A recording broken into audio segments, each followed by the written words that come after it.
ठीक है। हम जो लास्ट टाइम पढ़ रहे थे, तो हमने लास्ट टाइम में आरटी एक्ट पढ़ा था, ठीक है। और आरटी एक्ट के अंदर किस तरीके से ये बनता है, उससे पूर्व क्या क्या इसमें योजनाएं रहती है और किस तरीके से इसकी जरूरत पड़ती है, उस पर हमने कल बात करी थी। अगर किसी ने वो वीडियो नहीं देखी तो जरूर देख ले वो, ठीक है। उसके बाद हमने इस पर विचार किया था, हमने इस पर समझा था किस तरीके से ये वर्कआउट करता है, तो किस तरीके से इसकी प्रोसेस चल रही थी बनाने की, ठीक है। तो किस तरीके से ये राज्यसभा, लोकसभा, राष्ट्रपति के द्वारा अनुमोदित होता है, ठीक है। और इसमें क्या क्या प्रोसेस रखी गई है, तो मैंने अलग अलग स्तर से बताता, लोअर प्राइमरी, अपर प्राइमरी, ठीक है। उसमें अलग अलग चीजें बताई थी, ठीक है। अब थोड़ा सा और देखिएगा, पॉइंट में लिखिएगा जरा एक दो बात, ठीक है। एक सेकंड। हम्म, हम्म, ठीक है। अब देखिएगा, अब बिल्कुल पॉइंट टू पॉइंट है ये, ठीक है। अब देखिएगा, हमने इस तरीके से जो नीतियां बना रखी है, अब मैं आपको बता दूं कि जो upper lower primary, upper primary का जो मैंने कहा किस तरीके से टीचर होना चाहिए और कितने छात्र पर टीचर होना चाहिए, कितने घंटे की पढ़ाई होनी चाहिए, ठीक है।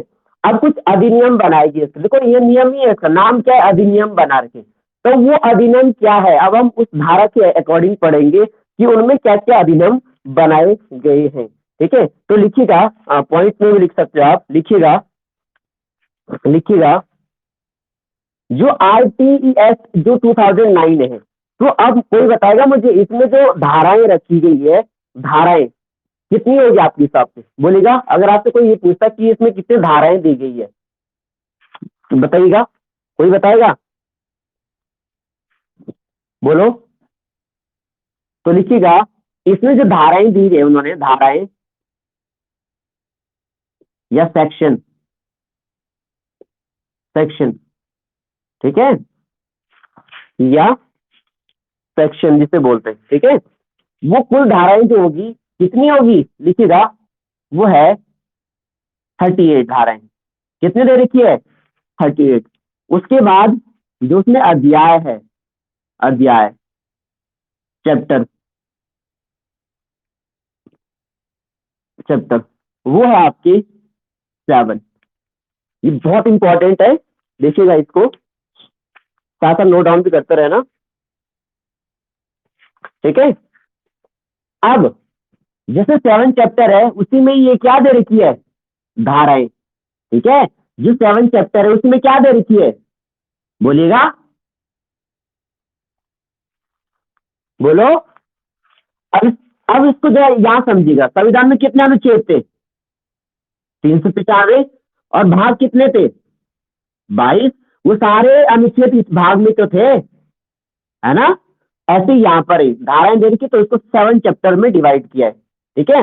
अगर मैं क्वेश्चन करूं कि जो सबसे ज्यादा जो धाराएं है ना, कौन से चैप्टर में, कौन से अध्याय में दी गई है, लिखिएगा, सबसे ज्यादा धारा, सर्वाधिक धारा, सबसे ज्यादा धाराएं, ठीक है।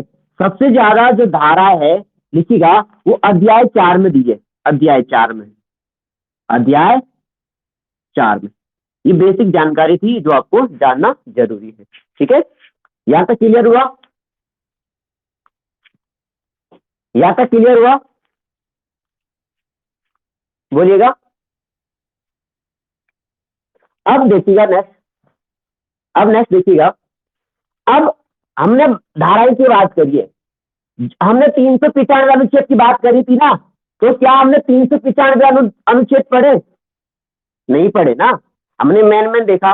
तो इसी तरीके से यहाँ पर जो 38 धाराएं है, तो उनमें जरा मेन मुख्य रूप से जो धाराएं होती है उस पर हम चर्चा करते हैं, ठीक है। तो लिखिएगा, कौन सी धाराएं, लिखिएगा, धाराएं लिखिएगा, देखो धारा 3, धारा 3 जो तो इंपॉर्टेंट है उसकी बात करेंगे हम। धारा 3,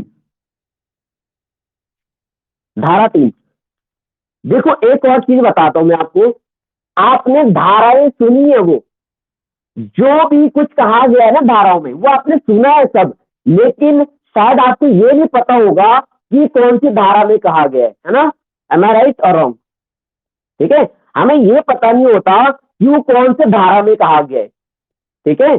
अगर मैं ये कहूं कि जो मैं कल बात कही थी कि सरकारी स्कूल का जो टीचर है वो ट्यूशन नहीं पढ़ा सकता, कहा था ना मैंने कल या नहीं कहा था, बताइए। तो कौन सी धारा के अकॉर्डिंग नहीं पढ़ा सकता हूं, बताओ। पता नहीं है ना हमें, है ना। तो ये चीजें हमें सीखनी है अब, ठीक है। और जो उन्होंने जो आरटी एक्ट कह रहा है कि 6 से 14 वर्षों के लिए फ्री एंड कंपलसरी दी जाए, तो कौन सी धारा में कहा गया है हमें नहीं पता, है ना। यही हमें पता करना है कि उन्होंने किस धारा में उसको समाहित किया है, ठीक है। तो लिखिएगा जो धारा 3 है, लिखिएगा उसका पॉइंट फटाफट देखिएगा इसको भाई क्या है, किस तरीके से होता है, ठीक है। अब लिखिएगा धारा 3 क्या कहती है, लिखिएगा निःशुल्क एवं अनिवार्य शिक्षा, लिखिएगा निःशुल्क एवं अनिवार्य शिक्षा,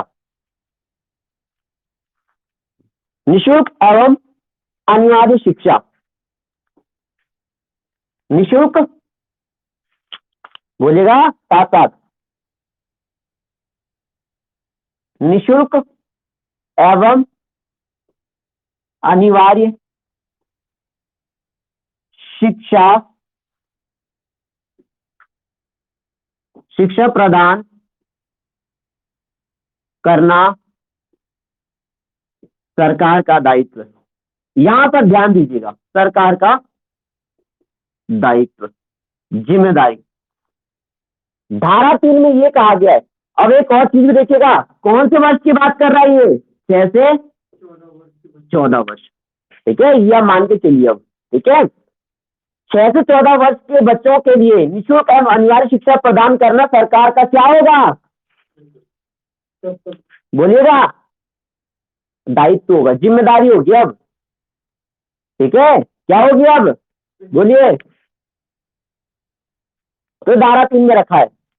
अब नेक्स्ट धारा लिखिएगा, धारा नंबर 4, धारा 4, धारा 4, धारा 4। बाकी आप भी बोल सकते हो, जिसको धारा पता होगी ना वो बता सकते हैं, कोई वो नहीं है। लिखिएगा धारा 4 क्या कह रही है,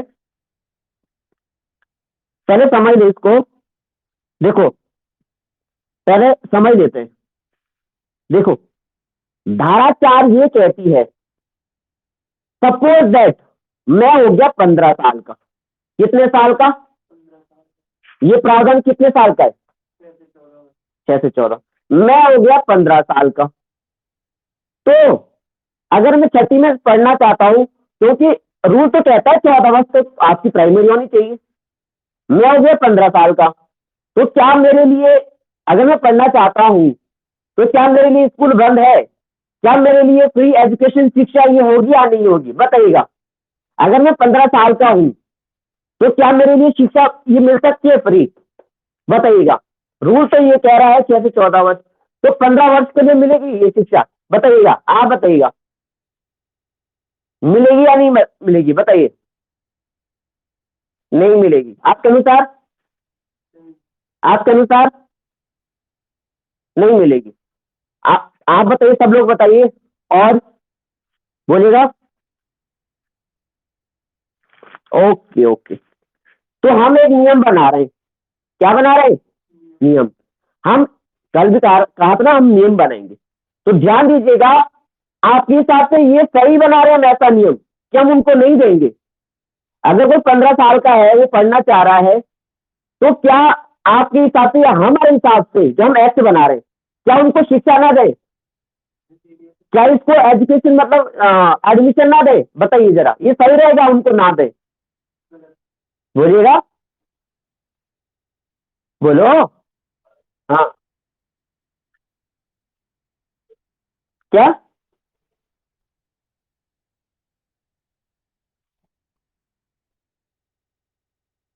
अच्छा सरकार ने उठाई तो फिर फायदा ही क्या हुआ, तभी तो होगा, इसका मतलब आप कहने का मतलब यही हो ना, निःशुल्क नहीं मिलेगी।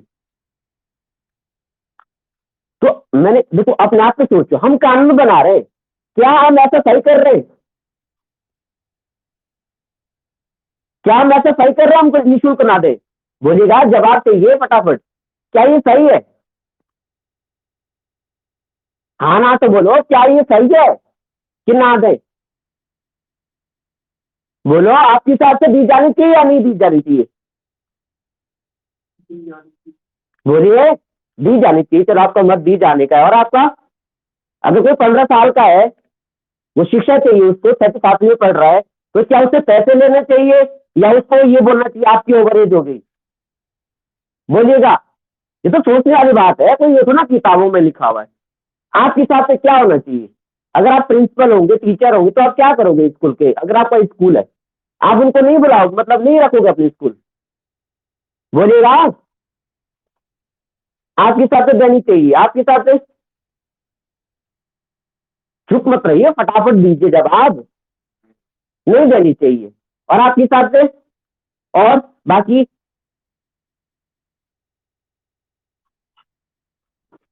मैं कौन सी शिक्षा की बात कर रहा हूं? निःशुल्क अनिवार्य शिक्षा की बात कर रहा हूं मैं। वो देनी चाहिए।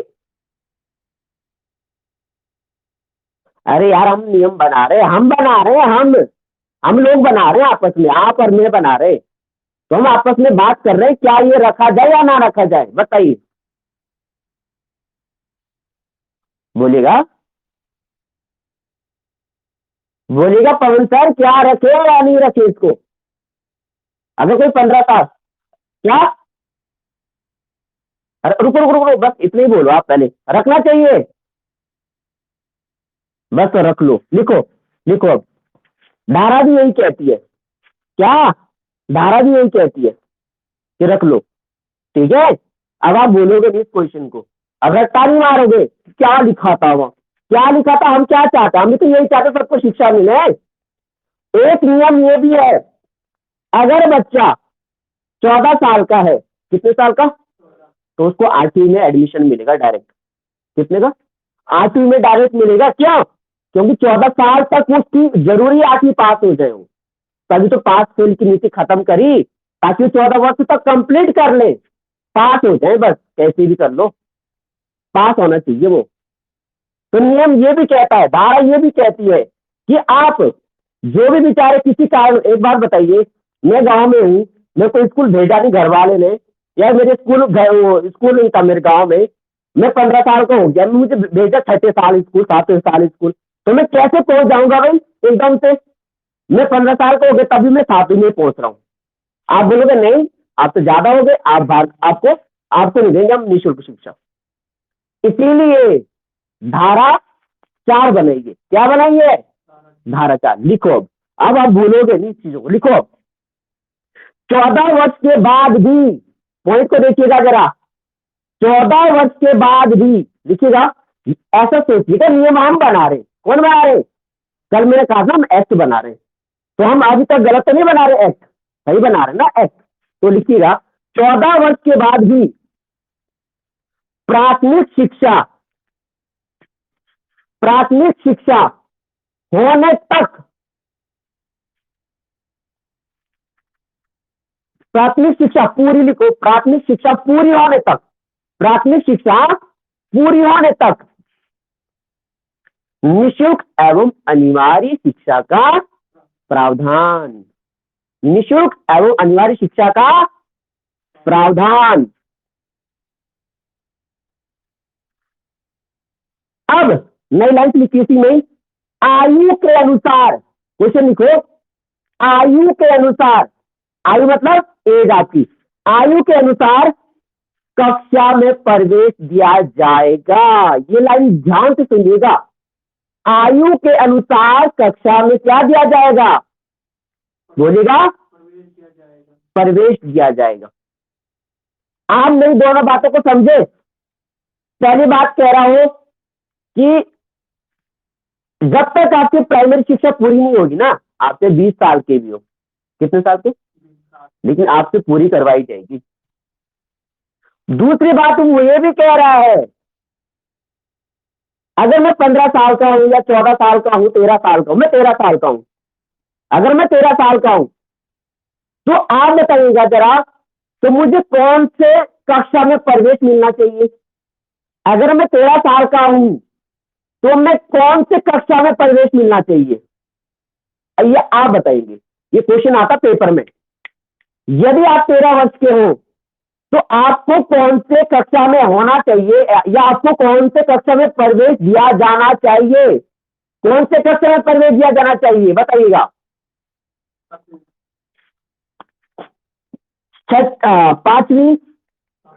पांचवी, छठी, सातवीं, आठवीं, ऑप्शन ये है। बोलिएगा सातवीं। और कोई जल्दी बताओ। और इसमें आपकी जरूरी है भागीदारी, नियम तभी बनता है, एक से नियम नहीं बनता। यदि आपकी सहमत, बोलो। आठवीं और सातवीं और छठवीं में भी आ गया एक बंदा। और आप लोग बताइएगा, पवन सर क्या बोला आपने? सातवीं। और बाकी और कौन है? और बताइएगा, और बोलिएगा, जल्दी बताइएगा, तभी तो आगे बढ़ेंगे फटाफट। लगता मुझे यही से ब्लॉक करना पड़ेगा इनको, बस ऐसे ही आ जाते हैं मुंह देखने, और कुछ नहीं। ठीक है, तो देखिएगा जरा। अब मैंने क्या कहा, लॉजिकल देखिएगा। क्या टारगेट हमारा? 14 वर्ष में प्राइमरी पास करना। जब अब ये 13 वर्ष का है, 13 वर्ष का है ना, तो उसको डायरेक्ट 8वीं में देंगे। कहाँ देंगे? 8वीं में। एक साल तो 8वीं में भी लगाएगा, लगाएगा ना 8वीं में भी एक साल। तो कितने का हो जाएगा वो? 14 वर्ष का। अभी मैं 13 साल का हूँ, एक साल तो 8वीं करने में भी लगेगी, या हो गया पास आते ही। ठीक है, तो ये बहुत सेंसिबल क्वेश्चन है ये। हम जो होते हैं कि 13 साल का है, 7वीं में है, 7वीं में एडमिशन होगा, और 8वीं, तो 2 साल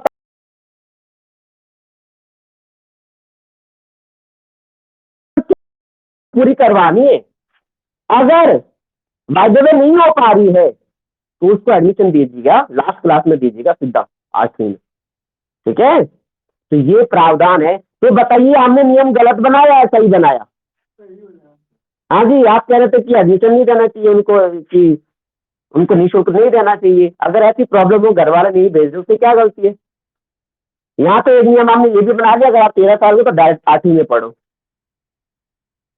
ठीक है, आ रही बात समझ में? तो ये नियम नहीं भूलोगे अब आप। धारा कौन सी है वो? कौन सी धारा बनाई हमने? 4 धारा बनाई, चौथी धारा, बस। इसमें कोई दिक्कत नहीं है ना? ओके, नेक्स्ट लिखिए धारा। अब नई धारा बनाते हैं। जहां से आपको लगा कि गलत धारा बन रही है, वहां से हम संशोधन करेंगे। क्या करेंगे? कौन सा अमेंडमेंट करेंगे? कौन सा करोगे अब? नाम क्या रखोगे, कि हम क्या बोलेंगे, कौन सा? अब तक कितने संशोधन हो चुके हैं, ये तो देखना पड़ेगा ना, तभी हम नाम रखेंगे नया संशोधन। ठीक है, तो ये चीजें हैं। तो संशोधन कर सकते हैं, संशोधन कम 2021 का संशोधन। ठीक है, तो लिखिएगा, नेक्स्ट धारा लिखो, लिखिएगा धारा नंबर लिखो 10। यहाँ पे मैंने लिखा नहीं, आपको बता तो दिया मैंने, लिखा दिया ना मैंने, धारा 4 लिखा, आपने लिखा। धारा नंबर लिखिएगा, धारा नंबर 10।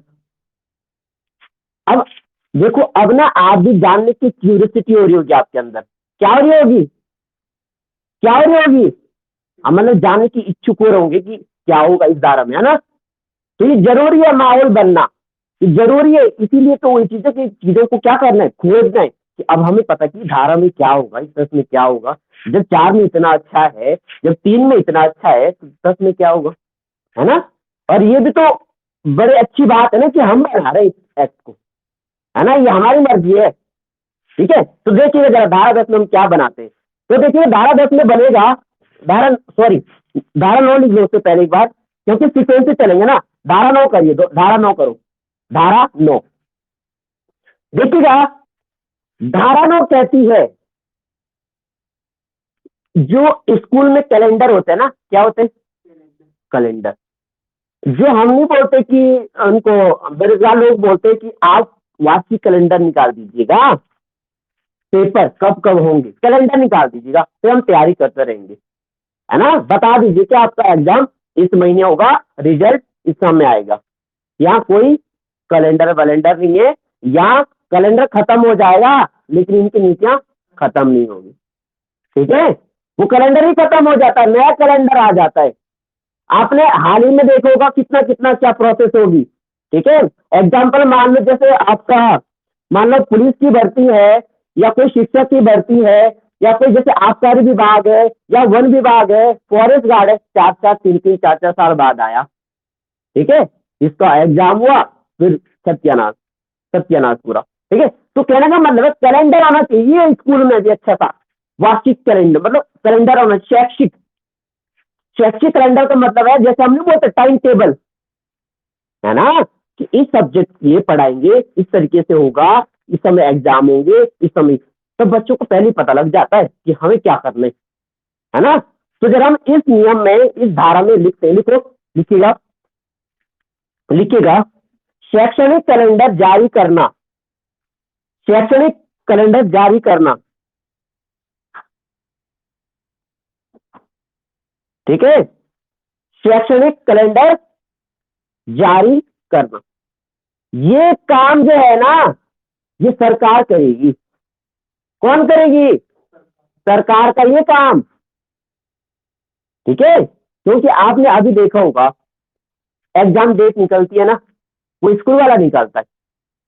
जैसे मान लो स्कूल वाला निकालती, पहले से आता ही, ठीक है, निर्धारित होता है। तो शैक्षणिक कैलेंडर लिखो, शैक्षणिक कैलेंडर जारी करना, इसमें ये है, इस धारा में क्या है बोलेगा, शैक्षणिक कैलेंडर जारी करना। ठीक है, नेक्स्ट धारा लिखिएगा 10, धारा 10। ठीक है, धारा 10 देखिएगा क्या कहती है। हमने पढ़ा था एक अधिकार, कर्तव्य पढ़ा था। अब देखो यहाँ माता पिता का कर्तव्य है, लिखो, लिखो, माता पिता या अभिभावक, लिखो, या संरक्षक बोलते हैं उसको, जो आपकी केयरिंग करते हैं।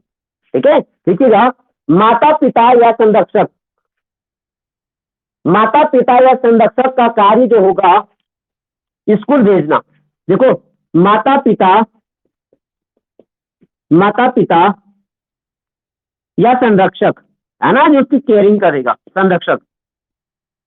ठीक है, संरक्षक का कार्य जो होगा, कार्य बच्चों को, बोलो, बच्चों को स्कूल भेजना, ये उनका कार्य होगा, उनका काम है ये, कि वो अपने बच्चों को कहाँ भेजे, स्कूल भेजे।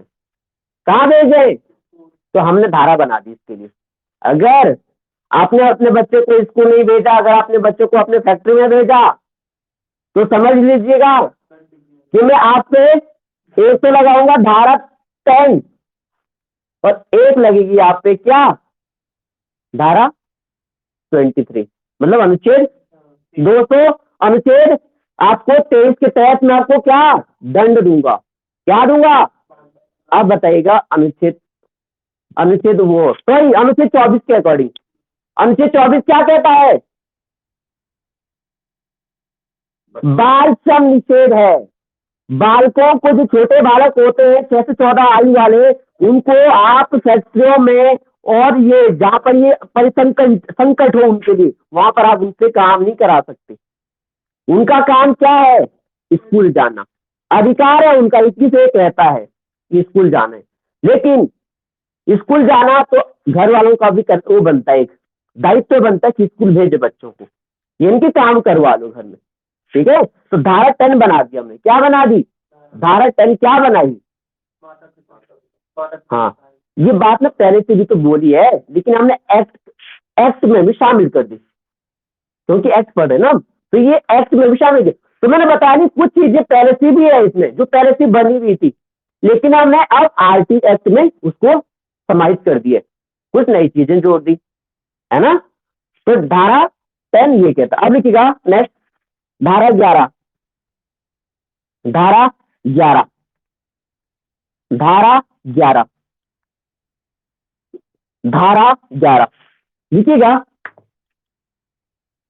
लिखिएगा, 6 वर्ष, 6 वर्ष, लिखिएगा, 6 वर्ष पूर्ण करने से पूर्व, 6 वर्ष पूर्ण करने से पूर्व pre school, pre school, pre school,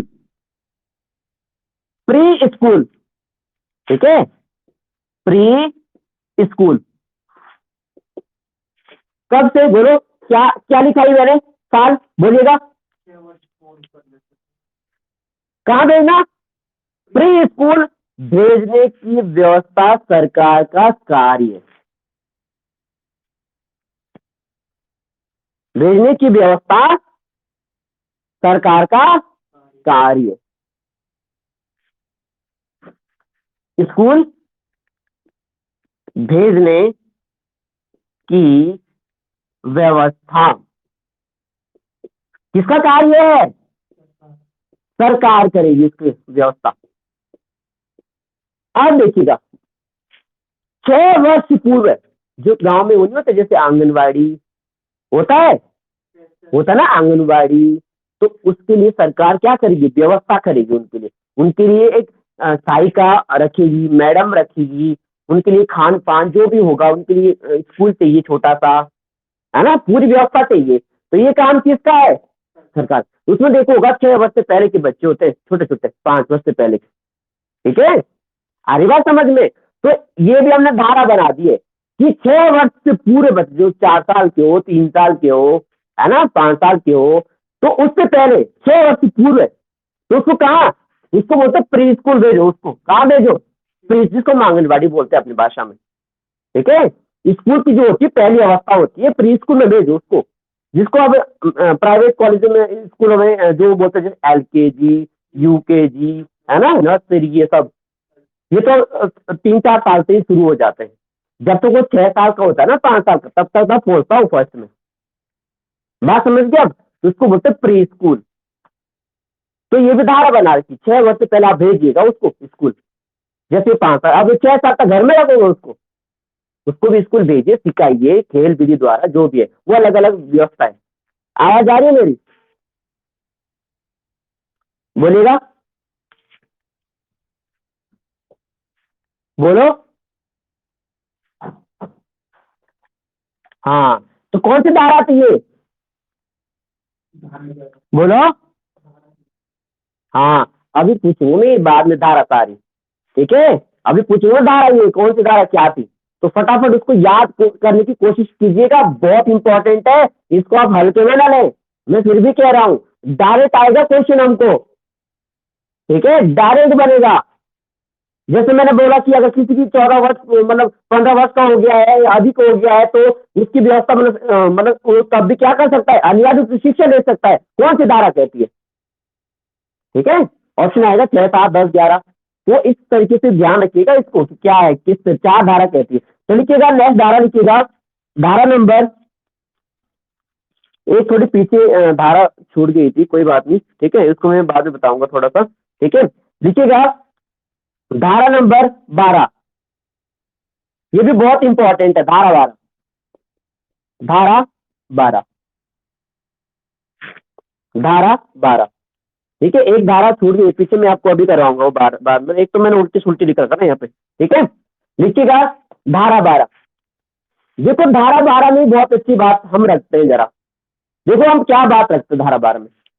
तो एक चीज देखिएगा, धारा 12, जो आजकल प्राइवेट स्कूल देखे होंगे आप लोगों ने, सुने होंगे, देखे होंगे, देखिए प्राइवेट स्कूल, जो प्राइवेट स्कूल है, अगर किसी को प्राइवेट स्कूल में पढ़ना है, क्या पढ़ना है, गांव का बच्चा, कोई कमजोर बच्चा पढ़ना चाह रहा है, तो पहले तो वो फीस देकर डर जाएगा, मतलब पढ़ाएंगे नहीं। क्यों नहीं पढ़ाते हम प्राइवेट स्कूल में, फीस ज्यादा होती, क्यों नहीं पढ़ाते, फीस ज्यादा होती, लाखों होती, लाखों लाखों होती है, हजारों होती है। तो ध्यान दीजिएगा, जो बेचारे कमजोर बच्चे होंगे ना, पिछड़े बालक या थोड़े से विशिष्ट प्रकार के बालक हो, तो उनके लिए ना कुछ छूट दी होती है, क्या दी होती है, छूट। तो 25% आरक्षण की व्यवस्था होती है। कितने प्रतिशत, क्वेश्चन आता है कि कितने प्रतिशत की छूट दी जाती है, ठीक है। तो 25% की छूट दे रखी है धारा 12। तो लिखिएगा, लिखो 25%, लिखो 25% आरक्षण या 25% सीट का आरक्षण, देखो 25% सीट का आरक्षण, 25% सीट का आरक्षण गरीब बच्चों को, गरीब या वंचित बच्चे, है ना, गरीब या वंचित, जो वंचित रह जाते हैं शिक्षा से, मतलब गरीब लिखिएगा, गरीब लिखो, वंचित लिखो। गरीब बच्चों को, ठीक है, निजी स्कूल का नहीं, गरीब बच्चों को ऐसे लिखो, गरीब गरीब बच्चों को निजी स्कूल में, निजी स्कूल में, निजी स्कूल में, निजी स्कूल में, सेंटेंस पूरा लिखो। क्या लिखा आपने, पूरा बताओ जरा।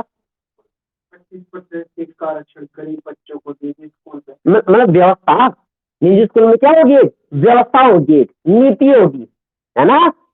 आप इसका सार समझिए, क्या कहना चाह रहा हूं मैं। सार का मतलब ये हुआ, आप इसका मतलब ये समझिए 25% सीट का आरक्षण रहेगा हमारे प्राइवेट स्कूलों में, सरकार में तो है ही छूट, लेकिन निजी स्कूल के लिए विशेष कर बोल रखा, आदेश दे रखा है, ठीक है, कि उन पर क्या दी जाएगी, बोलो 25% ये आपके गरीब बच्चों के लिए होगा। आरक्षित होती है, अलग से रहती है उनके लिए सीटें, अगर कोई जाए, ठीक है, समझ गए बात आप। 12 तो ये बात आप सुनते भी होंगे, अरे यार मतलब ये विवाद भी चलता रहता है। तो 25% आरक्षण दे रखा है सीटों पर, ठीक है। आपने वो नहीं देखे जो एकलव्य है, एकलव्य है, नवोदय है, राजीव गांधी वगैरह सुना होगा, तो उसमें पहाड़ों के लिए जो गरीब बच्चे उनके लिए सबसे ज्यादा वो रखे जाते हैं, उसमें गरीब बच्चों के लिए बना रखा हो, उनको लिए कम से कम 60% पर्वतीय का होता है, 40% बाकी मैदानी क्षेत्र का होता है। तो इस तरीके से कुछ नीतियां लाई गई है, ठीक है। तो यहाँ पर हम बात कर रहे थे आरटी 2009 के, तो धारा 12 में हमने क्या रखा कि अगर कोई बच्चा कोई भी अपने प्राइवेट स्कूल में पढ़ाना चाहते तो 25% क्या होगी, सीट आरक्षित होगी, ठीक है, छूट होगी उसको। लिखिएगा नेक्स्ट धारा, लिखिएगा, लिखिएगा नेक्स्ट धारा, लिखिएगा धारा नंबर 14, 14, धारा नंबर 14 लिखिएगा, धारा नंबर 14, धारा नंबर 14 लिखो। देखो धारा 14 भी अच्छी है, ठीक है। एक बार बताइए, ये आप भी जानते हो, जब किसी का जन्म होता है क्या होता है, बोलिएगा, बोलिएगा, आप भी बताइए, जब किसी का, बोलो, बोलिएगा, बोलो आप, जब किसी का, बोलिएगा, क्या होता है, अरे बताओ,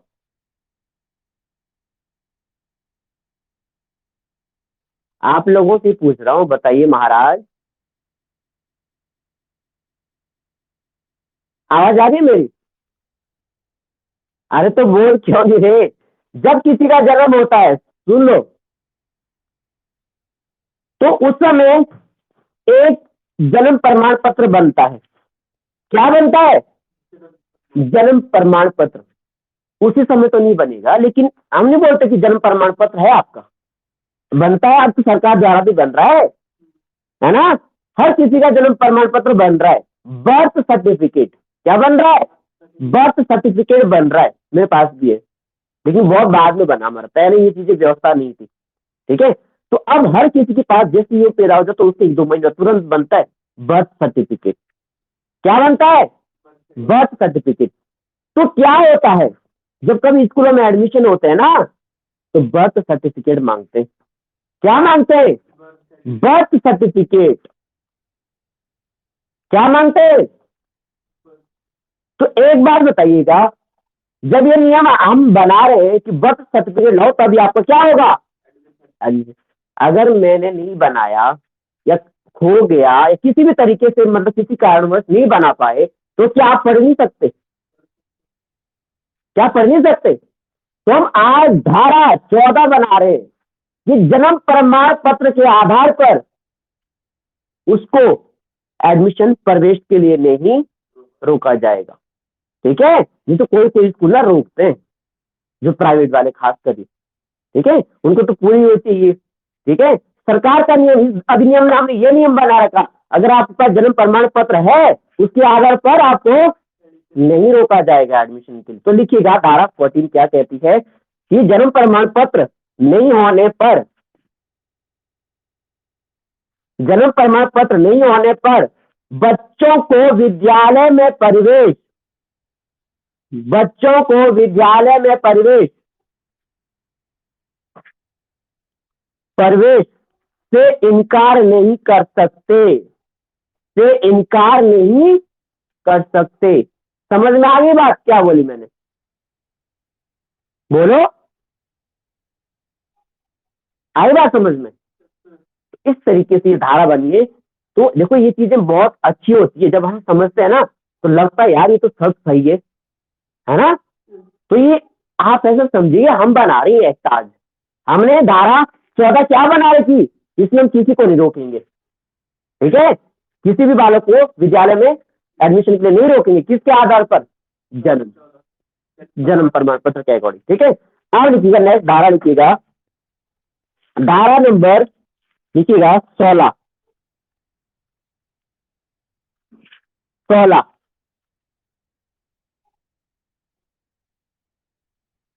लिखिएगा।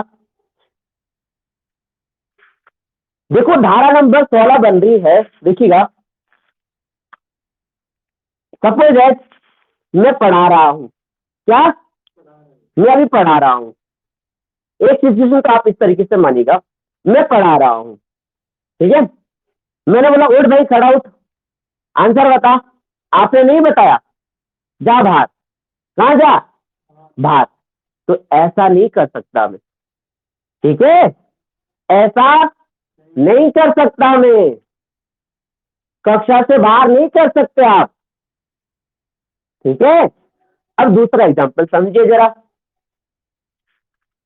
एक चीज होती है कक्षा में मैं नहीं रोकूंगा, मतलब आप 30 में हो ना, आप किसमें हो, 30 में, तो मैं आपको फेल नहीं कर सकता, आपको मैं 30 में ही नहीं रखूंगा, आपको मैं कहाँ रखूंगा, 7वीं में, मतलब उसी कक्षा में नहीं रखूंगा, आपको कक्षा में नहीं रोका जाएगा और ना मैं आपको बाहर कर सकता हूं, ठीक है। तो नियम धारा 16 यही कहती है, लिखिएगा, लिखो, लिखिएगा बच्चों को, ठीक है, दोनों एग्जांपल दे दिया मैंने आपको, लिखो बच्चों को कक्षा में, बच्चों को कक्षा में नहीं रोका जाएगा, नहीं रोका जाएगा, नहीं, आप ऐसे लिखो, रुको, आप ऐसे लिखो, बच्चों को कक्षा में नहीं रोका जाएगा, चलो वो दूसरी लाइन से लिखना, नहीं रोका जाएगा और ना ही उसको, और ना ही उसको विद्यालय से बाहर किया जाएगा, ना ही उसको विद्यालय से बाहर किया जाएगा। आप ये बोलोगे जाओ हमारे स्कूल से बाहर, ठीक है, ना ही उसको विद्यालय से बाहर, आप उसका एडमिशन नहीं करा सकते, उसका एडमिशन नहीं करा सकते, आप बोलोगे नहीं दूसरे स्कूल में जाओ, ठीक है। तो ये धारा कौन सी बना रखी है, 16 बना रखी है, ठीक है। अब लिखिएगा नेक्स्ट धारा 17 वाली, 17 पे क्या होता है, खतरा ही होता है कुछ न कुछ, है ना। तो जरा उसमें भी खतरा ही होगा कुछ, लिखिएगा धारा 17, धारा 17 कहती है, आप एक बात बताइएगा, जब हमारे दौर में 2007, 8, 9 का दौर था, जब हमारा प्राइमरी का 6वीं 7वीं 8वीं जो भी है हमारा, ठीक है, जब उस समय 2005-6 की बात है ये, ठीक है, ये आज से 2010-11 वाली होगी, तो हर किसी से प्राइमरी से गुजरे हो आप, तो आपके शिक्षक ने जरूर डंडे मारे होंगे, खूब मारे होंगे, जो खासकर 2010 से पहले, खासकर ज्यादातर, है ना, मारे है ना, सबके मारे होंगे, जो 2010 से पहले की बात कर रहा हूं मैं, अब तो और भी मारते हैं कहीं कहीं, लेकिन वो फंस जाता है।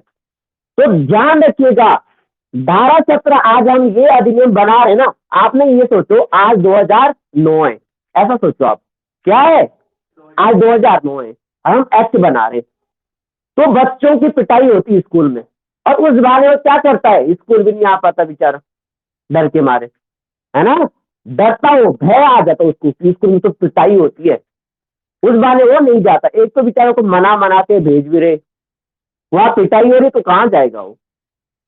तो धारा 17 बनाते हम,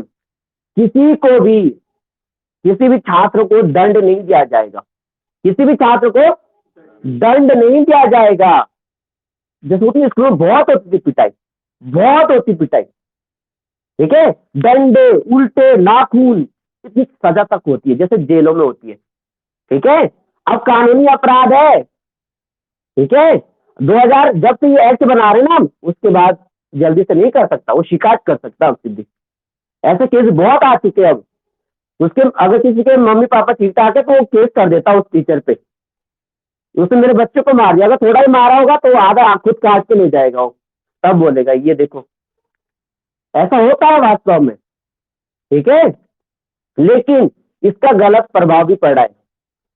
बच्चे हो गया शेर, ऊपर बैठ गए यहाँ पे, ठीक है, तो वो अब पहले चैलेंज कर देता टीचर को, आजा, क्या कर लेगा, क्या कर लेगा, फाड़ेगा टीचर, टीचर ने मुझे मार दिया।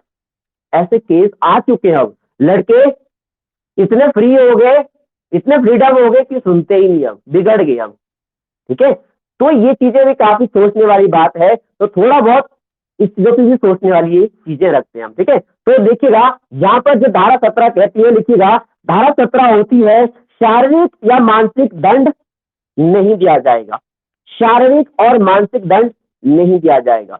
उसको मैं मेंटली टॉर्चर नहीं कर सकता, तेरे बस का कुछ नहीं है, तो कुछ नहीं कर पाएगा, क्योंकि बच्चा है वो, क्या हो, बच्चा, वो उसी समय रो देगा वो, ठीक है, बच्चा है। और वो फिर पढ़ नहीं पाएगा डर के मारे। आप लोग तो 12th पास हो गए ना, वो 12th भी नहीं कर पाएगा, फिर आगे वो उतना पहुंचेगा ही नहीं, वो स्कूल ही छोड़ देगा। तो बच्चों के लिए ये, बड़ों के लिए तो क्षमता होती है समझने की, ठीक है, मेंटल विकास हो जाता है, डेवलपमेंट हो जाता है, ठीक है। बड़ों को मार भी दे तो वो समझ जाता कि क्यों मारा होगा मुझे, छोटा तो बुरा ही समझेगा, ठीक है। तो इस चीजों, उनके अंदर इतनी समझ नहीं होती, ठीक है। तो धारा 17 में क्या बोला उन्होंने, मानसिक और शारीरिक दंड नहीं दिया जाएगा। नेक्स्ट धारा लिखिएगा, धारा नंबर, देखो धारा नंबर 24 लिखिएगा, धारा नंबर 24।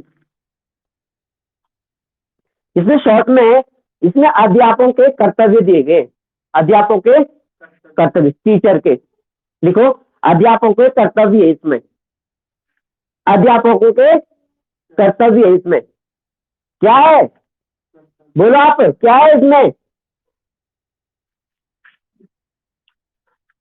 कौन से धारा में,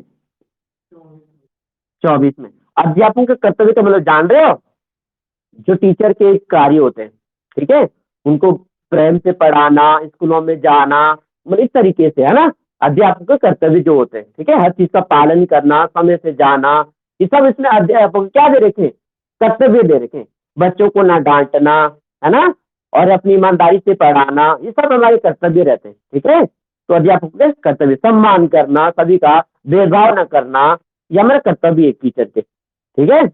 नेक्स्ट धारा लिखिएगा, नेक्स्ट धारा लिखिए 25, 25। इसमें छात्र, लिखिएगा, इसमें छात्र और शिक्षक का अनुपात को बताया, छात्र और शिक्षक अनुपात, इसमें छात्र और शिक्षक अनुपात की व्यवस्था है, के बारे में बताया है, छात्र और शिक्षक अनुपात की व्यवस्था। जैसे हमने पढ़ा था लोअर प्राइमरी में, कितनी थी, 30:1, और थोड़ा सा अपर प्राइमरी में क्या थी, 35:1, ठीक। और अगर यहाँ पर 150 से ज्यादा बच्चे हो रहे, क्या हो रहे हैं, चलो ये तो, वो तो प्रिंसिपल के लिए है। अब देखिएगा, ठीक है, अब देखिएगा, यदि ये दोनों, अगर बच्चे कितने से हो, 200 से अधिक हो, कितने हो, तो ये अनुपात 40:1 रहेगा, कितना रहेगा, 40:1, ठीक है। तो इसमें ये व्यवस्था करी गई है, कौन सी धारा में, धारा 25, कौन सी धारा ये 25, तो जो हम पहले पढ़ चुके हैं, बता देना, लेकिन अब हमें पता चलेगी कौन सी धारा में बता रखा है। ठीक है, अब नेक्स्ट धारा देखिएगा, धारा नंबर 27, ये भी इंपॉर्टेंट है, इस पर भी काफी विवाद है, इस पर भी काफी विवाद है। धारा नंबर 27,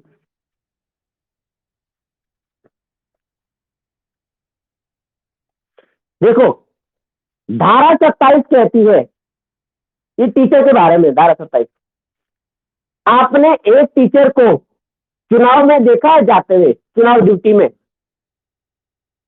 बोलो, चुनाव ड्यूटी लगती है टीचर की, बोलो, आप ही बताओ, बोलिए, बोलो, है नहीं, आपने नहीं लगती आपके अनुसार, आप बताइए, आपने कभी चुनाव ड्यूटी में देखा टीचर को जाते हुए, देखा है? दूसरी बात, आप बताइए, मैम बताइए, आप मैम आप बताइए।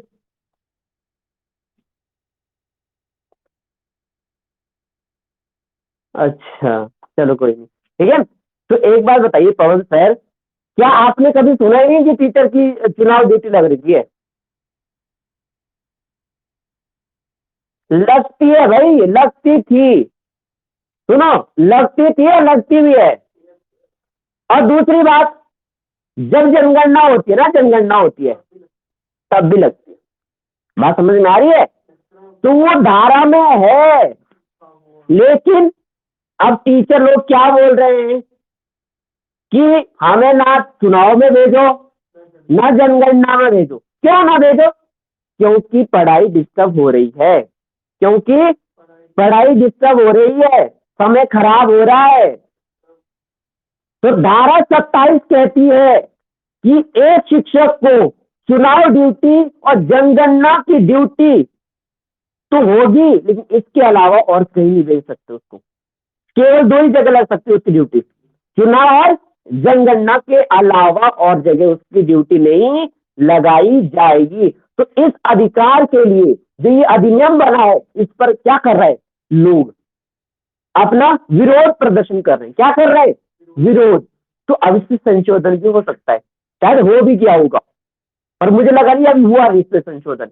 लोग मांग कर रहे हैं, ये गलत है ये, ठीक है? बात समझे आप नहीं समझे? ठीक है, तो धारा पता लग गई ना अब आपको। जब हम बड़ा चिल्लाते रहते हैं कि एक टीचर को चुनाव ड्यूटी में लगाओ और इसको जनगणना में भी लगाओ, और फिर वो बोल रहा है मैं नहीं जा रहा, जाना पड़ेगा, जाना पड़ेगा आपको।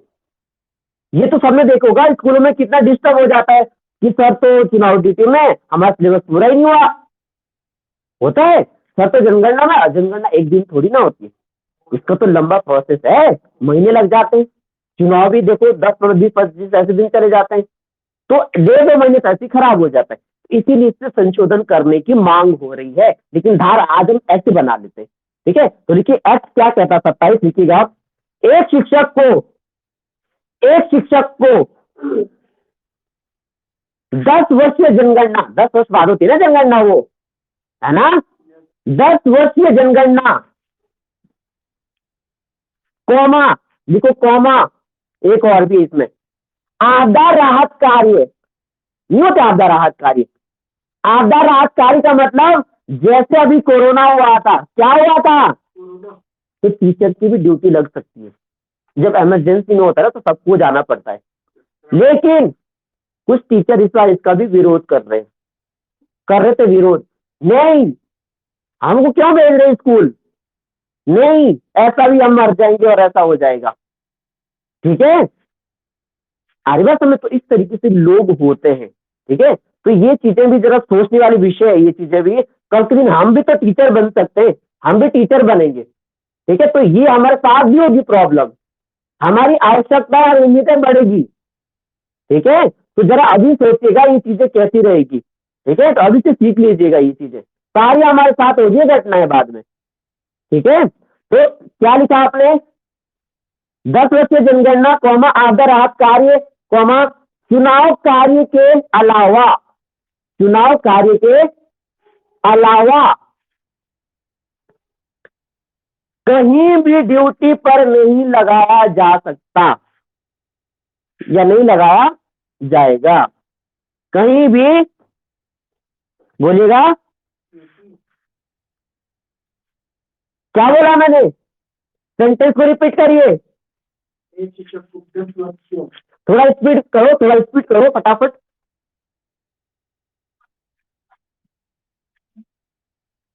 अलावा कहीं भी ड्यूटी पर नहीं लगाया जाएगा।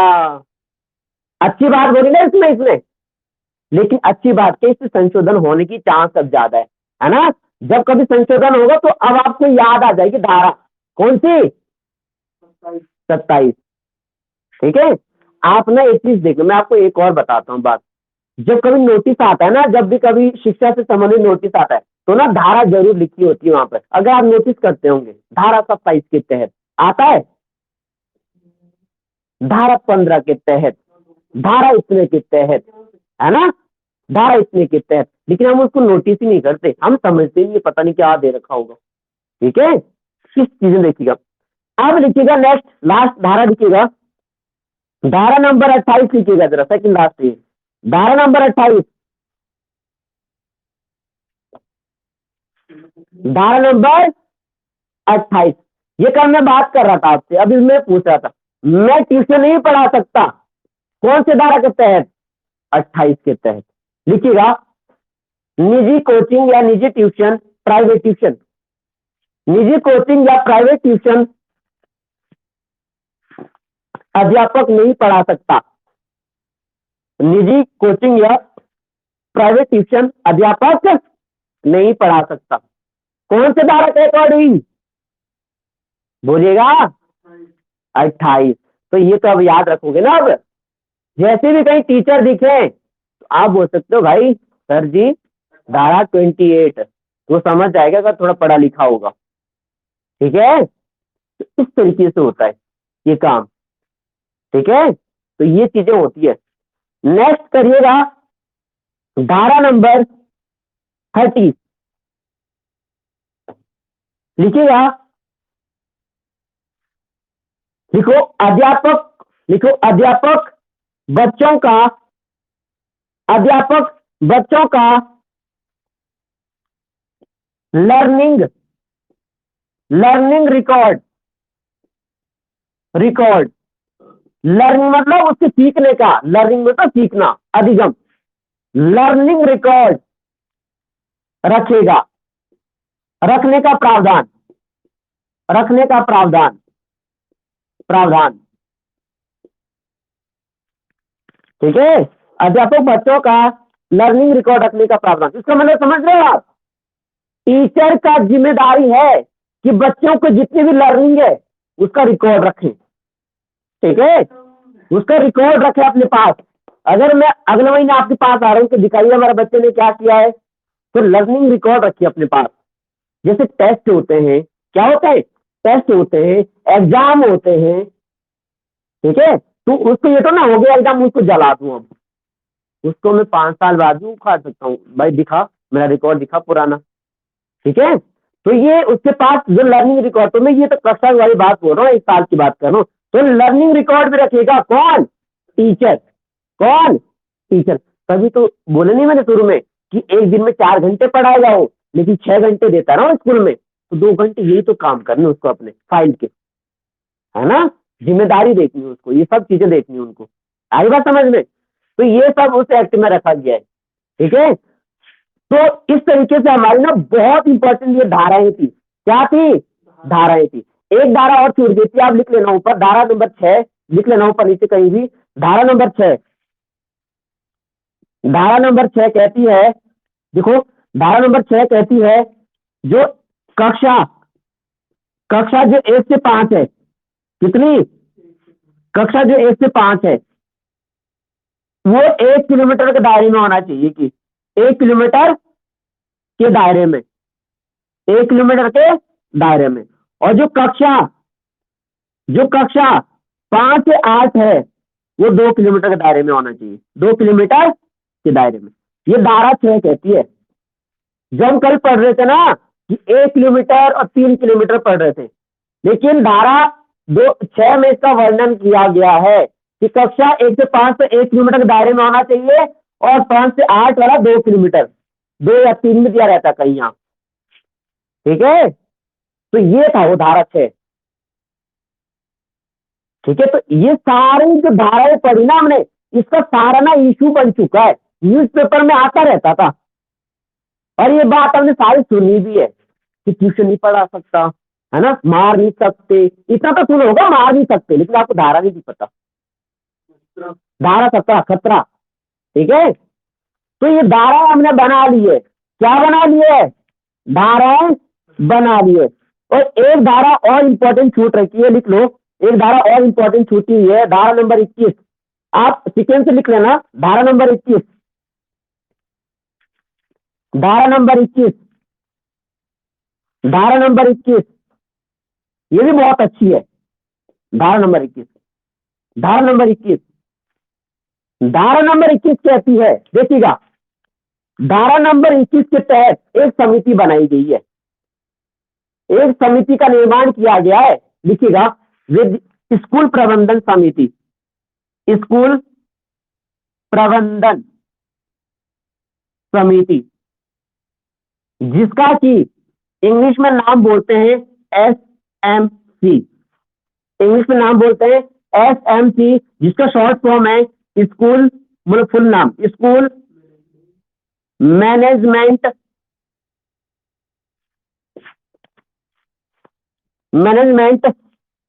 कमेटी। कमेटी नहीं होती, कमेटी। ठीक है, ये बना रखी है। स्कूल प्रबंधन समिति का निर्माण करा है धारा 21 के तहत, SMC। ठीक है, स्कूल मैनेजमेंट कमेटी का निर्माण किया है। अब एक बार बताइएगा, स्कूल प्रबंधन जानते हो? प्रबंधन मैंने स्कूल का प्रबंधन मैनेजमेंट क्या होगा कि चपरासी होगा, तेरा काम ये होगा, एक टीचर होगा, है ना, इस तरीके से पीरियड लगेंगे, ये सब मैनेजमेंट है स्कूल का। साफ सफाई रखना, है ना, खेल खिलाना, बच्चों को कंट्रोल करना, पर्यावरण रखना, ये मैनेजमेंट है। और किस तरह से टीचर को देखभाल करना बच्चों की, ये मैनेजमेंट हुआ ना। आपस में लड़ाई ना करना, तो स्कूल का जो मैनेजमेंट होना है, देखना है, देखभाल करना है। तो देखिएगा, इसके ना सदस्य होते हैं, सदस्य चुनाव होता है इसका भी। हमारे इस गांव के स्कूल में देखना है, इसके अध्यक्ष बने हुए स्कूल के। कौन है? कौन? हाँ बताइए, कौन है? पता है तेरे को? आनंद? पक्का? हाँ, ठीक है, तो इस तरीके से बनाया जाता है। जैसे और उधर वाला जूनियर वाला, आपने उनका नाम सुना, अमित जोशी, ज्वार, तो ये सदस्य और अध्यक्ष बनाए गए। तो इसी तरह के ना सब गांव में होते हैं SMC, स्कूल मैनेजमेंट।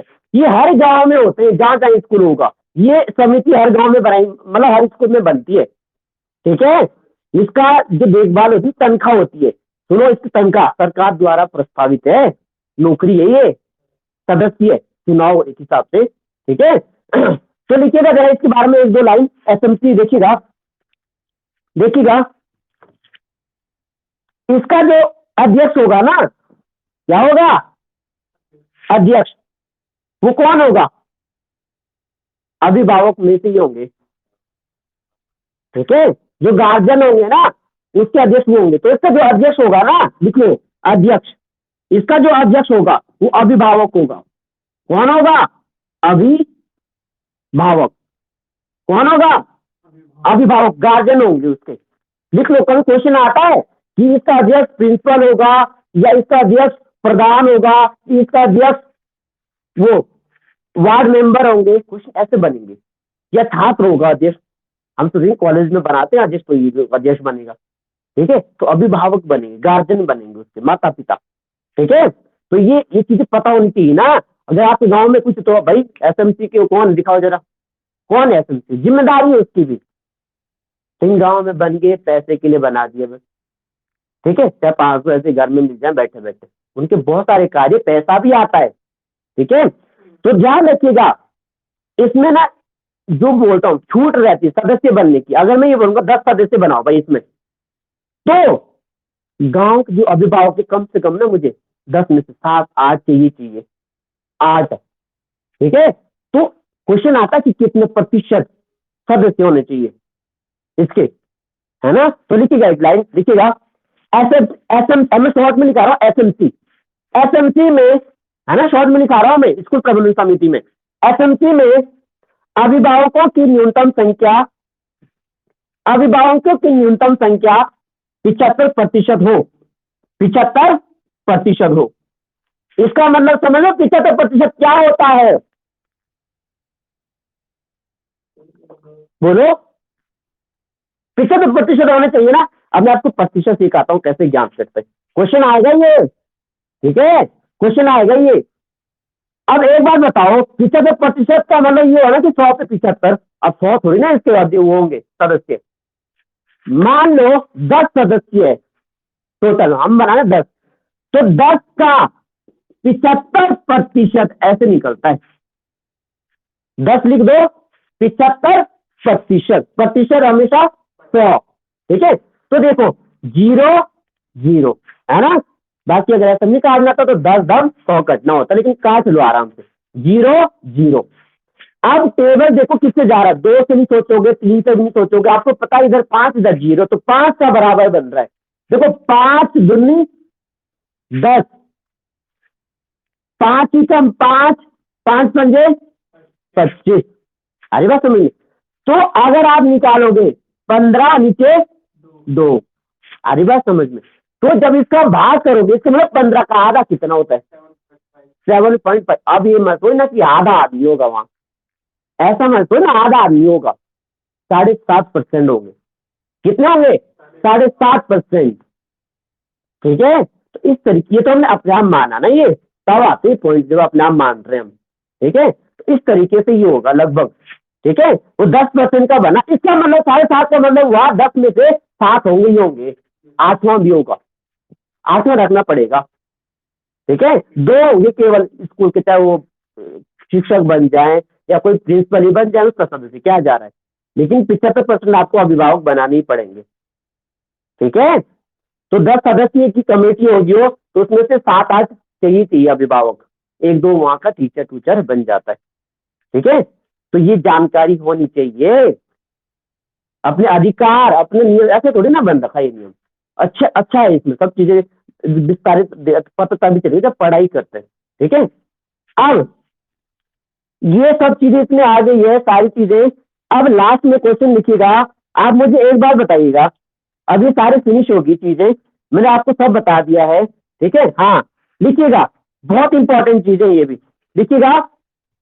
अगर मैं स्कूल खोल रहा हूँ, सरकारी स्कूल है हमारा गांव में, तो ध्यान रखिएगा, लिखो लिखो, जो केंद्र, लिखिएगा नई लाइन पे लिखिएगा पॉइंट में, केंद्र, केंद्र व राज्य, देखो केंद्र और राज्य का व्यय प्रतिशत, व्यय अनुपात, व्यय मतलब खर्च, व्यय, ठीक है, केंद्र और राज्य का व्यय अनुपात, अनुपात, ये ना ध्यान रखा करो। इसका मतलब केंद्र कितना खर्च करेगी और राज्य कितना खर्च करेगी, तो ध्यान देना, केंद्र खर्च करेगी 55, 55 अनुपात, और कितने बच्चे बाकी, 45, ये तो ध्यान देना। तो ये क्वेश्चन पूछते हैं कि केंद्र और राज्य का अनुपात, व्यय का अनुपात कितना, तो एक जो गांव में स्कूल नहीं होता हो प्राइमरी के, तो नियम कहता है केंद्र सरकार देगी 55% का खर्च, बाकी राज्य करेगी निर्वहन स्कूलों का खर्च, ठीक है। तो इसमें भी कुछ बदलाव आ रहा है, बदलाव करा है फिर भी उसके बाद, ठीक है। तो हमारा आरटी कहता था ये कि ऐसा नियम है ये, ठीक है, आ रही है समझ में। अब लिखिएगा, लिखिएगा पॉइंट में लिखिएगा, आप मुझे बताओगे कि सर्वप्रथम विचार किसका था कि निःशुल्क शिक्षा और अनिवार्य दी जाए, लिखिएगा निःशुल्क एवं अनिवार्य शिक्षा का, ये क्वेश्चन आ सकता है कहीं भी, निःशुल्क एवं अनिवार्य शिक्षा का, निःशुल्क एवं अनिवार्य शिक्षा का प्रावधान का विचार सर्वप्रथम किसने दिया, निःशुल्क एवं अनिवार्य शिक्षा का प्रावधान सर्वप्रथम किसने दिया, किसने कहा ये ऐसा कि शिक्षा फ्री होनी चाहिए, किसका विचार था ये, लिखिएगा। कोई बताएगा कि महात्मा गांधी के गुरु का नाम क्या है? लिख लो, क्वेश्चन आता ही, लिख लो कहीं आसपास। गोपाल कृष्ण गोखले, लिख लो, ये क्वेश्चन आता है। महात्मा गांधी के गुरु का नाम क्या था? गोपाल कृष्ण गोखले। ठीक है, तो गोपाल कृष्ण गोखले ने दिया था ये विचार। किसने दिया था? गोपाल कृष्ण। क्वेश्चन में लिख लेना महात्मा गांधी के गुरु। तो क्या मुझे कोई ये बताएगा कि गोपाल कृष्ण गोखले के गुरु कौन थे? क्वेश्चन ये भी लिख लो जरा वहां पे। गुरु का गुरु पढ़ लेते हैं आज। क्वेश्चन आएगा आपको जीएस में उधर। ठीक है, महात्मा गांधी के कौन है? गोपाल कृष्ण गोखले। और गोपाल कृष्ण गोखले के कौन है? बताइएगा, बोलिएगा, सोचो, आता किसी को? लिखिएगा एमजी रनाड़े। कौन? एमजी रनाड़े। ठीक है, आ रही बात समझ में? इस तरीके से बनते क्वेश्चन, क्वेश्चन का क्वेश्चन बनता है। ठीक है, अगर आप क्वेश्चन ही नहीं करोगे तो कहां से क्वेश्चन बनेगा? क्वेश्चन पे क्वेश्चन करो, क्वेश्चन पे उत्तर आएगा, उत्तर पे क्वेश्चन बनाओ। सीरीज बनती रहती, पढ़ाई की सीरीज बनती, एक बोलिए एक लता के समान होती है ज्ञान। लता, लता जानते हो? लता, जैसे अंगूर की लताएं होती है, ये अंगूर की लताएं होती है ना, ये बहुत है ऐसे झुंड बना हुआ था। तो ये आपस में पेयरिंग करती रहती है, जुड़ती रहती है, झुंड बना के पढ़ाई। मैं कनेक्शन करो उसका। ठीक है, तो ये तो अभी 10 मिनट से क्वेश्चन तैयार हो गया, तो गुरु का नाम आ गया। ठीक है, तो किसने विचार दिया ये? अब लास्ट क्वेश्चन लिखिएगा, लास्ट क्वेश्चन लिखिएगा। भारत, लिखिएगा भारत, ये कौन सा, क्या नाम है इसका? बोलेगा क्या? आरटी की फुल फॉर्म क्या है? हिंदी में बोल दीजिएगा। हाँ, आप शिक्षा का अधिकार अधिनियम लिखो या राइट टू एजुकेशन लिखो, आरटी एक्ट लिखो। तो आप मुझे एक बात बताइएगा, शिक्षा का अधिकार, लिखो क्वेश्चन, शिक्षा का अधिकार अधिनियम लागू करने वाला भारत कौन सा देश है? कौन से नंबर का देश है? बस ये लिखिएगा।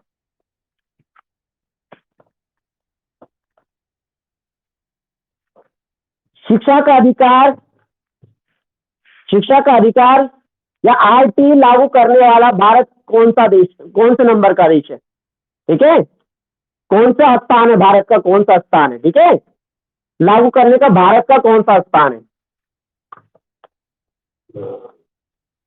कौन सा स्थान है?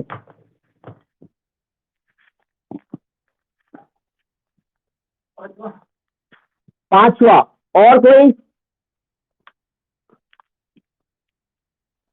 बताइए, कितना? 14। और कोई? पहला। और कोई? आपको कहने का मतलब ये हुआ कि 2009 से पहले किसी ने भी आरटी एक्ट लागू नहीं किया, है ना? आपका कहने का मतलब ये जो आप पहला बोल रहे हो, आपका आंसर मैं बता रहा हूँ, इसका मतलब पहला तो है ही। ठीक है,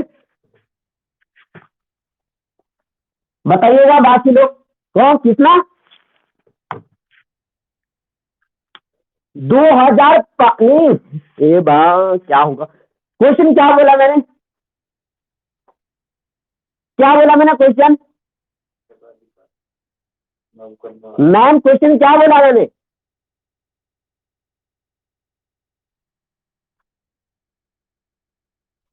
नहीं, जिन्होंने आंसर बोला ना 2005, मैं उनसे क्या सुना आपने क्वेश्चन? क्या सुना?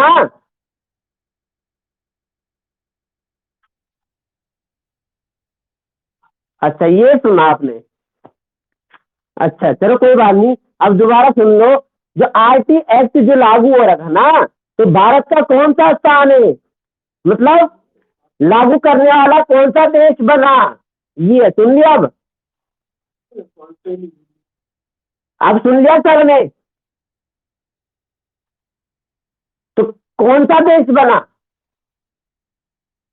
पहला होगा तो आपका आंसर है 2009 से पहले किसी ने नहीं करा था शिक्षा का अधिकार अधिनियम लागू, किसी ने नहीं करा था पूरे विश्व में। तो ये आपका क्या है, होमवर्क क्वेश्चन है। क्या ये, ढूंढिए, कहीं से भी ढूंढिएगा आप, ठीक है। आपका आंसर खुद मिल जाएगा। जो ये बोल रहे ना एक पहला है, दूसरा है, 7वां है, 10वां है, आपका आंसर खुद ही मिल जाएगा। यू गॉट सरप्राइज जब आप आंसर देखोगे, ठीक है। आप ये सोच रहे हो कि हम ही हैं इतने शिक्षित, हम तो बहुत, अभी बहुत काम करना शिक्षा पे, आ रही बात समझ में। हम केवल, अगर मैं बात करूं शिक्षा पे खर्च करते थे हम केवल 2 या 3%। नियम तो हमारा कहता है कि 6% करना जरूरी है, 6%, लेकिन ये भी सबसे कम है भारत में। और जगह ना, और जगह कम से कम 14%, 20% खर्च किया जाता है शिक्षा पे। हमारे यहाँ 6% के भी लाले पड़ रहे थे, नहीं कहते 6%। जो नई शिक्षा नीति आ रही थी उसमें 6% रख रखा नाम के लिए, जबकि कोठारी आयोग में ये बात कह चुकी 6% खर्च करिएगा। कोठारी आयोग कब आता है, 1964 में आता है। कितनी साल हो गई है, 36 46 56 साल हो गई है। कितनी हो गई है, 56 साल हो गई है। 56 साल पहले भी 6% था, आज भी 6%। वो भी नहीं हो रहा है पूरा, वो भी 3-4% तक अटक रहा है। शिक्षा पर इतना ही देता है खर्च।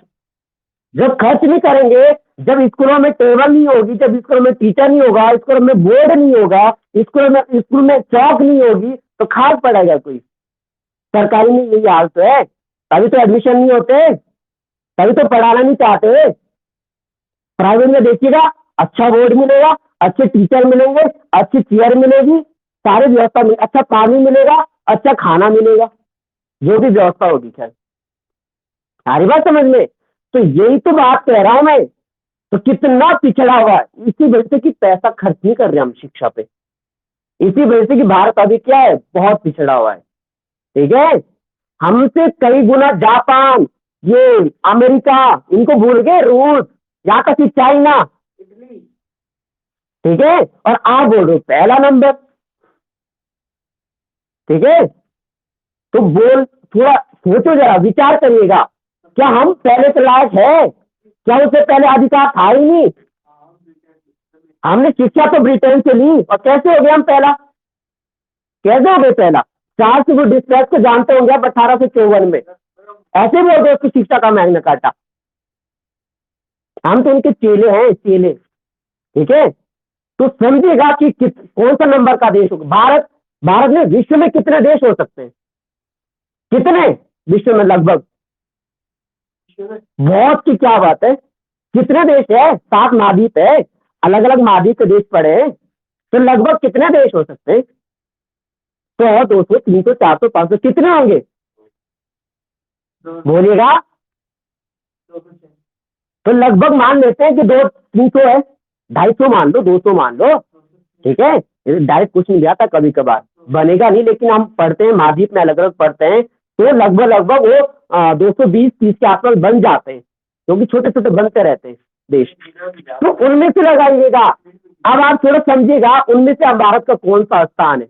अब आप खुद ही आइडिया लगा लो, खुद ही आइडिया लग जाएगा, आपको शर्म आ जाएगी बोलने में कि पहला है हम या दूसरा है हम।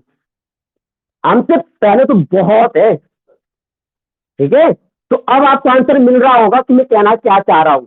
अब आप बताइएगा, एक बार लास्ट जाते जाते बोल दीजिएगा कितना आपका हिसाब से, बताइए जाते जाते एक बार फिर ऑप्शन बोल दीजिएगा, बाकी ढूंढना आपको ये, ठीक है। आप ये सुन मत सुनना, मैं अभी बता दूंगा, बताइएगा, फिर बताइएगा अपना। फिर से एक बार मौका दे रहा हूं, खोज विधि यूज करिएगा।